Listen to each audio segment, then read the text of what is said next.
Hi there. Okay, I wanted to give you guys an update of my late summer garden, how it's going.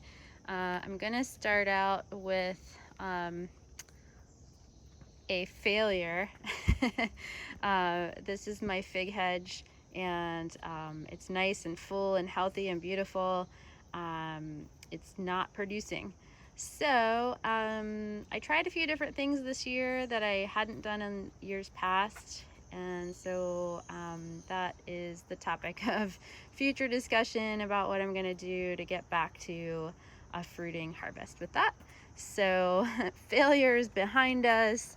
We're going to start out with the lovely bed that has the sunflowers in it and the winter squash, and it's just been so lovely to watch this bed come alive, seeing the birds and the bees and the hummingbirds coming out to the sunflowers. And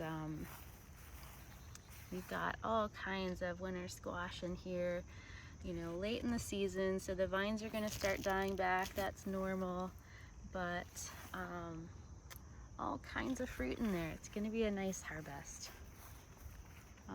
This next bed is just such a wonderful magnet for the hummingbirds, the bright lights cosmos, as well as, you know, the bees, of course, and the butterflies love it as well. This bed has the you can see it's got a row of Swiss chard growing, and then my peppers. You can't see them very well because they're all green right now. I've picked some of the mature ones, but we've got a lot of green peppers coming on. Over in this bed, we've got okra with its nice, beautiful big leaves. We've got a few okras in there forming. It hasn't been hugely productive for me this year, but it is pretty beautiful. Also in this bed, I have a few more pepper plants.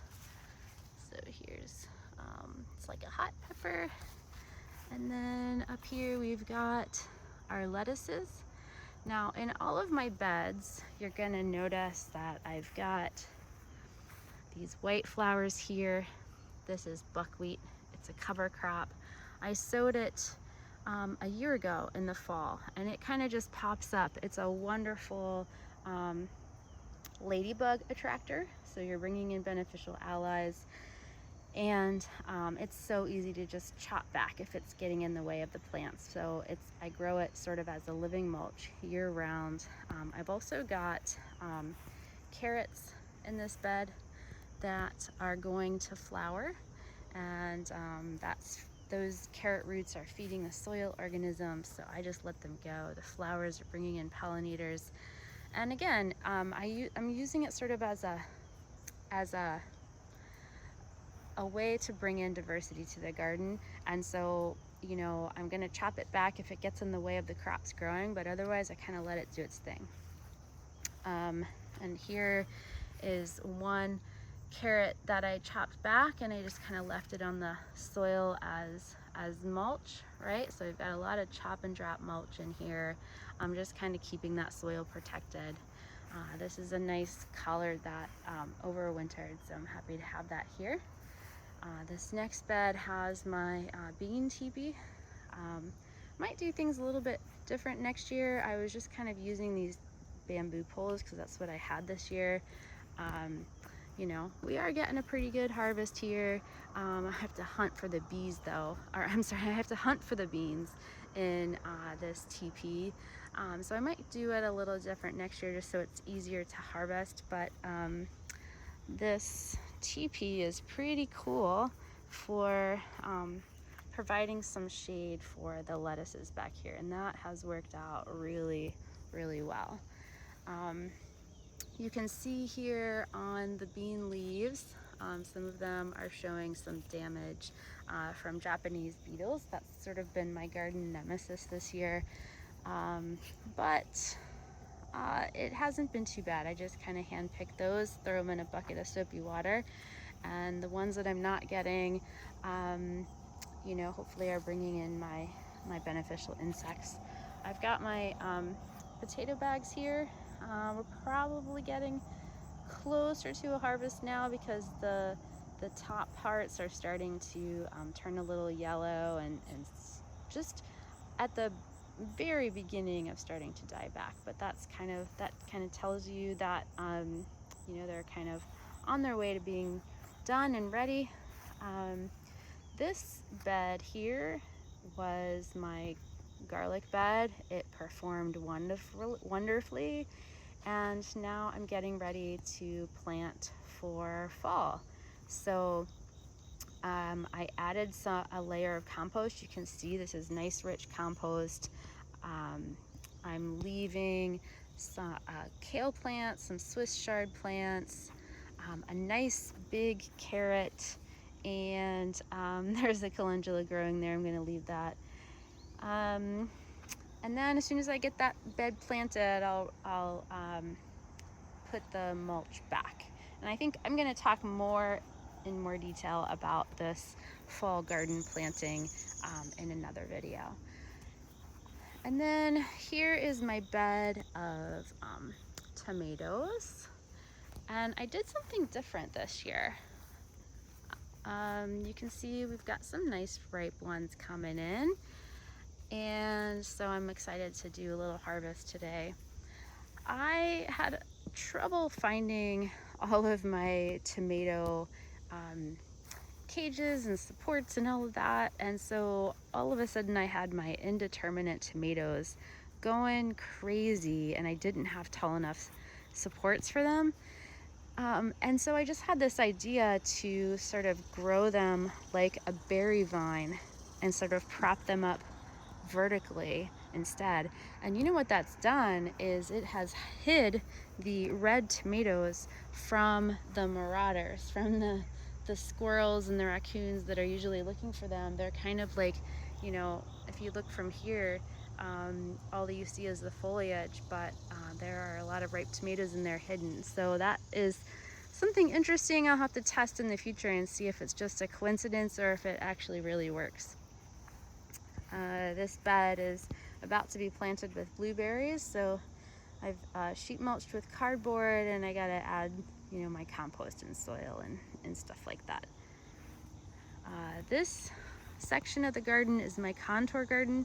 It's hard to tell from here, but it really steeply goes down very quickly here. So I'm trying to catch water.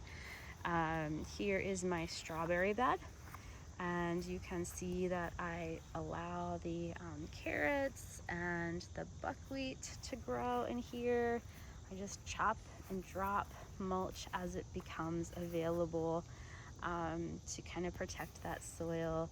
I've got some chives and lavender here growing. And down here I've got some calendulas, a little patch of calendulas starting to open up. So this isn't the first year here in my garden. This is my first full garden season at this property, and so I couldn't be more excited about you know, what's to come. I've got a lot of garden beds to create still, a lot of herb gardens to create, food forests, you know, it's just sort of all in the works.